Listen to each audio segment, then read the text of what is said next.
एक बार इंग्लैंड में वहां एक बुद्धिमान आदमी था जिसका नाम गलीवर था। वह जहाजों पर डॉक्टर था और नई जगहों की खोज में था। एक दिन उसने समुद्र की यात्रा शुरू की, लेकिन अचानक एक भयंकर तूफान आया और जहाज डूब गया। किसी तरह गलीवर तट पर पहुंचा, थका हुआ और सो गया। जब वह जागा, उसका शरीर बंधा हुआ था, छोटे लोगों से घिरा हुआ था। वह लिलीपुट में था, बौनों की भूमि। ये लोग केवल 6 इंच लंबे थे। उनके लिए गलीवर एक विशाल राक्षस जैसा था। शुरुआत में वे उससे डर गए, लेकिन जल्द ही समझ गए कि गलीवर का कोई नुकसान नहीं है। उन्होंने उसकी बंधन खोलकर उसे खाना दिया। गलीवर ने राजा और रानी से मित्रता की। उसने युद्ध के दौरान अपने हाथों से दुश्मन के जहाज़ों को पकड़ने में उनकी सहायता की। लिलीपुटियों के खिलाफ युद्ध में लिलीपुट। हालांकि कुछ मंत्रियों ने उनसे ईर्ष्या की और उन्हें दंडित करने की साजिश रची। ये समझते हुए गुलिवर ने समझदारी से भागकर इंग्लैंड लौटने का निर्णय लिया।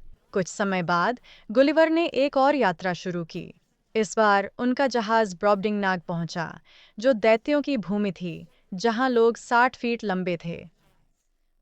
उनकी तुलना में गुलिवर बहुत छोटा दिखाई दिया।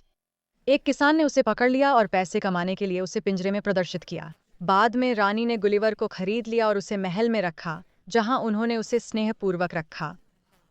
यहाँ गुलिवर ने महसूस किया कि कैसे मनुष्यों के आकार के आधार पर, चाहे वे बड़े हों या छोटे, उनके साथ अलग अलग व्यवहार किया जाता है। अंततः एक पक्षी के हमले से बचने के बाद वह समुद्र में गिर गया, जहां नाविकों ने उसे बचाया और इंग्लैंड वापस ले आए।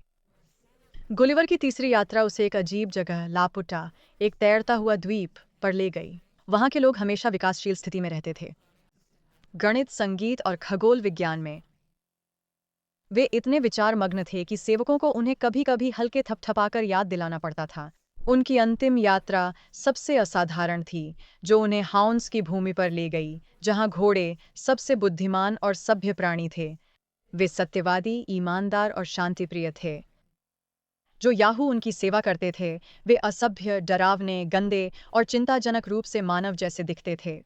घोड़े यह देखकर आश्चर्यचकित थे कि गुलिवर की शक्ल याहू से मिलती थी, लेकिन समय के साथ बुद्धिमत्ता और शांति से गुलिवर ने महसूस किया कि मनुष्य स्वभाव से लालची और स्वार्थी होते हैं। उसने घोड़ों से सद्गुण सीखे और वहां रहना चाहता था। हालांकि हाउंड्स ने जोर देकर कहा कि वह हमेशा उनके साथ नहीं रह सकता। अनिच्छा से गुलिवर इंग्लैंड लौट आया, परिवर्तित होकर। अब वह मनुष्यों में दोष स्पष्ट रूप से देख सकता था और उसे सादगी और ईमानदारी पसंद थी, जो उसने महसूस की। उसने ईमानदारी और सादगी का जीवन जीने का संकल्प लिया।